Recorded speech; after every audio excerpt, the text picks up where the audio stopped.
Field Marshal von Rundstedt, CNC in the west, and General Gehr von Schweppenburg, who was in command of the Panzer-type divisions, did not see any possibility of preventing the Allies from landing considerable forces. As a large-scale landing seemed inevitable to them, they prepared to counterattack somewhere inland. By rapid operations with their concentrated reserves, they hoped to push the Allied forces back or even to encircle them.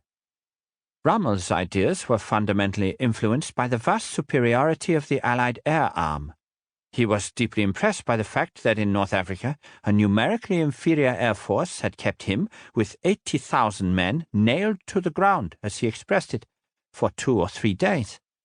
In view of this and other experiences, he was of the decided opinion that the operations planned by Rundstedt and von Schweppenburg would either be nipped in the bud or at least so much delayed that they were bound to fail. To Rommel, the only hope of repelling the invasion seemed to lie in offering the strongest possible resistance to the actual landing. The first 24 hours would be decisive. Once the Allies established a large beachhead, it would be impossible to drive them back into the sea because of their superiority of material. He expressed this opinion to the Führer, both verbally and in writing. He repeatedly told us that the Führer had agreed with him. This argument would continue until the actual invasion. Rommel wanted all the available mobile units to be under his command and positioned near the coast, ready to intervene as soon as the Allies hit the beach. Von Rundstedt wanted a powerful reserve which he could deploy towards a landing wherever it might occur along his, admittedly very long, defensive front. A compromise solution was reached in March 1944. Rommel was provided with 3 panzer divisions under his command in Heeresgruppe B, one of which would be able to intervene against the invasion around Caen at an early stage. 4 panzer and panzer grenadier divisions were placed as the central reserve under von Schweppenburg in Panzergruppe West, and the remaining 3 were in the south of France under Heeresgruppe G. Initially, the Allied planners at Cossack had assumed that the length of vulnerable coast would force the Germans to follow Rundstedt's strategy of counterattacking once the Allies were ashore. This was supported by telegrams from Oshima in February, reporting that even Hitler believed that it would be impossible to defeat any landing entirely at the water's edge. However, a degree of uncertainty and contradiction could be discerned in German thinking.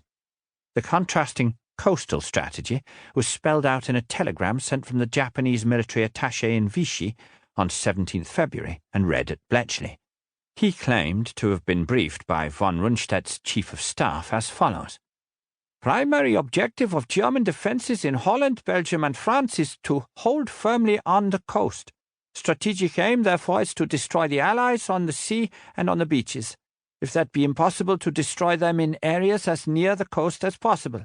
No policy of luring Allies inland for subsequent destruction is being adopted. Rommel's assignment to command Heeresgruppe B was also suggestive of a possible shift in approach. His appointment was followed at Bletchley Park, and its possible strategic implications inferred from further Japanese messages. As the Western Front Committee record for the week ending 17th March commented, the eventual setup in the West has been cleared to some extent by JMA reports. It seems probable that operational forces directly employed against invasion will be grouped under Army Group B, commanded by Rommel, while Rundstedt, although an abler general, with Army Group D will take second place. The principal panzer commander is to be Gen D. Gehr von Schweppenburg. The existence of Heeresgruppe B under Rommel and of Panzergruppe West under von Schweppenburg was also confirmed by Enigma decrypts during March, which also revealed the locations of their respective headquarters in Saint-Quentin and west of Paris. What was not clear was the exact chain of command. Von Rundstedt remained CNC West, but it was not certain how much control he had over Rommel. Meanwhile, von Schweppenburg and the Panzer Reserve were under the direct control of OKW, and, in theory, of Hitler himself. Even after the Rommel-Rundstedt compromise, the debate continued. Reports from the Japanese continued to emphasize Rommel and the coastal strategy. A lengthy message from the Japanese naval attaché in